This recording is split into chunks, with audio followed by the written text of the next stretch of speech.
Hello दोस्तों, नमस्कार। कैसे हैं आप? आई होप आप सब अच्छे होंगे। तो आज का जो अपना टॉपिक है वो टॉपिक है ड्यूअल स्टार्टर की कंट्रोल वायरिंग।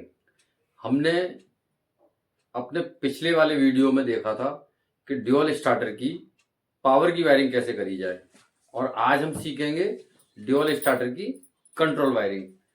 हमारे जो नए बिगिनर्स हैं, जिन भाइयों ने आईटीआई कर रखा है, उन्हें ड्यूअल स्टार्टर में भी कहीं ना कहीं कुछ ना कुछ प्रॉब्लम आती हैं, क्योंकि अभी वो नए हैं।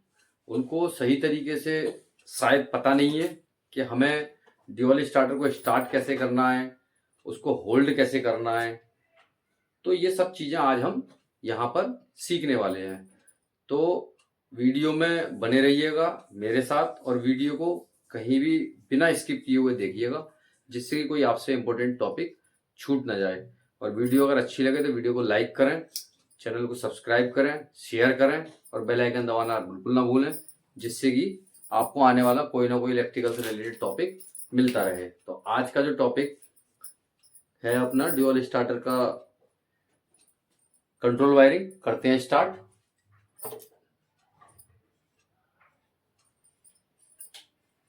ड्यूअल स्टार्टर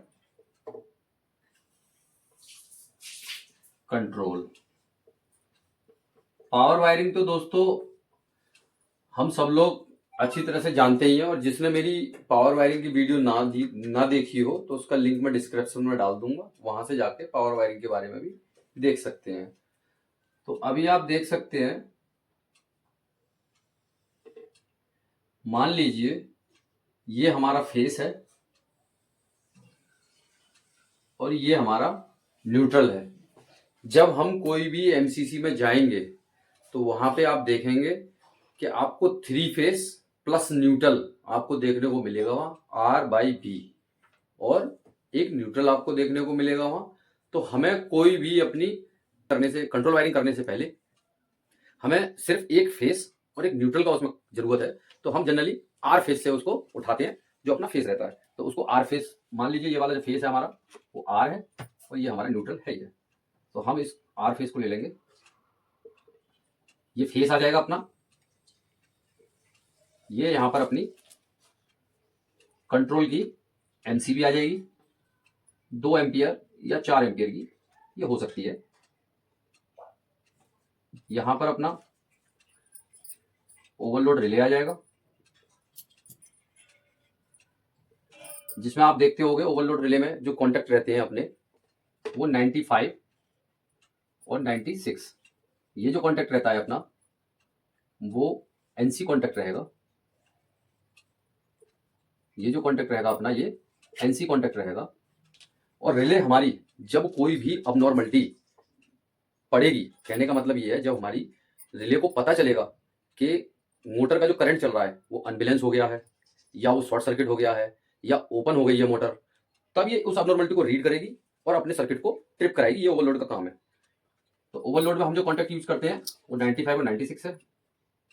उसके बाद में हम यहाँ पर ये स्टॉप पुश बटन है अपना, और ये यहाँ पर स्टार्ट पुश बटन है। ये स्टॉप है और ये स्टार्ट है। स्टॉप वाला जो रहता है वो अपना एनसी रहता है। एनसी का मतलब है नॉर्मल, क्लोज, और ये वाला जो रहता है ये एनओ रहता है। इसको हम नॉर्मल, ओपन के नाम से जानते हैं। और इससे सप्लाई, ये हमारा केवल एक कॉन्टेक्टर है जिसके थ्रू हमारी मोटर ऑपरेट होती है। इस कॉन्टेक्टर में वन साइड पावर आती रहती है, जैसा कि हमने पावर वायरिंग में सीखा था। वन साइड इसमें पावर आती रहती है। जब ये कंट्रोल के थ्रू इसमें इसकी कॉइल को सप्लाई मिलती है, तो ये कंट्रोल के थ्रू होल्ड हो जाता है, और होल्ड हो जाता है तो सप्लाई को ये पास कर देता है, मोटर को चलने के लिए परमिशन देता है। अब हम यहां समझेंगे, ये फेस आया है, ये न्यूट्रल हमारा डायरेक्ट इधर कनेक्ट हो जाएगा। ये इसका K1 है, A1 है, सॉरी, इसको A1 बोलेंगे और इसको A2 बोलेंगे। ये A1 और A2 जो हमारा कॉन्टेक्टर है उसकी ऑक्सिलरी पावर है जिससे कॉइल ऑपरेट होगी। और जब कॉइल ऑपरेट होती है तो कॉइल में ऐसा मैकेनिज्म रहता है स्प्रिंग का और उसमें प्लेंजर रहता है जो कि हमारे कॉन्टेक्टर को ऑन और ऑफ करता है। तो कॉइल पे जब पावर मिलती है तभी हमारा कॉन्टेक्टर वर्क करता है। अभी हम देख सकते हैं ये फेस आया है हमारा, एमसीबी है, एमसीबी के थ्रू यहाँ आ गया, यहाँ से 95 में हम वायर लगा देते हैं 95 में और 96 से ये पास हो जाता है। अब ये वायर यहाँ से यहाँ निकल गया है। अब ये एनसी कॉन्टेक्ट आ गया है जिसको हम स्टॉप बोलते हैं या इमरजेंसी स्टॉप बोलते हैं। स्टॉप से निकलते हुए हमारी सप्लाई अभी आप देख सकते हैं हमें एनओ पे यहाँ इस पॉइंट तक मिल रही है, लेकिन अभी ये सप्लाई पास नहीं हो रही क्योंकि ये हमारा कॉन्टेक्ट एनओ है। एनओ मतलब नॉर्मल ओपन है, तो आप देख सकते हैं ओपन की कंडीशन में है। तो इस ओपन की कंडीशन में अभी सप्लाई जब इस पे पास नहीं होगी तो ये कॉन्टेक्टर पिकअप नहीं होगा, और कॉन्टेक्टर पिकअप नहीं होगा तो ये पावर आगे नहीं जाएगी जिससे कि कॉन्टेक्टर होल्ड नहीं होगा। तो अब हमें करना क्या है, जैसे ही हम इस बटन को, एक पुश बटन रहता है, जैसे ही हम इस पुश बटन को दबाते हैं ये सप्लाई यहां से पास होकर इस पे निकल जाती है और ये कॉन्टेक्टर हमारा कॉन्टेक्टर के A1 को सप्लाई मिल जाती है और कॉन्टेक्टर होल्ड हो जाता है। अभी दोस्तों आप देख रहे होंगे इसमें कि जब हम इसको दबाएंगे तब तो ये कॉन्टेक्टर होल्ड रहेगा, लेकिन जब हम इसको छोड़ देंगे तो ये कॉन्टेक्टर हमारा डी होल्ड हो जाएगा। अब इसमें कमी है सिर्फ किस चीज की, होल्डिंग की, कि कॉन्टेक्टर होल्ड नहीं रहेगा। कॉन्टेक्टर बस इंचिंग में होल्ड होगा। इंचिंग में होल्ड का मतलब है कि जब तक हम बटन दबा के उसका रखेंगे तब तक ये होल्ड होगा। लेकिन हम ऐसे में करते क्या है कि एक होल्डिंग मेन कॉन्टेक्टर के एनओ पे, ये आपका, ये मैं जरा मिटा दे रहा हूं, ये एनओ कॉन्टेक्ट को मिटा देता हूं, आपने देख लिया होगा। ये जो कॉन्टेक्ट हमने बनाया है ये कॉन्टेक्ट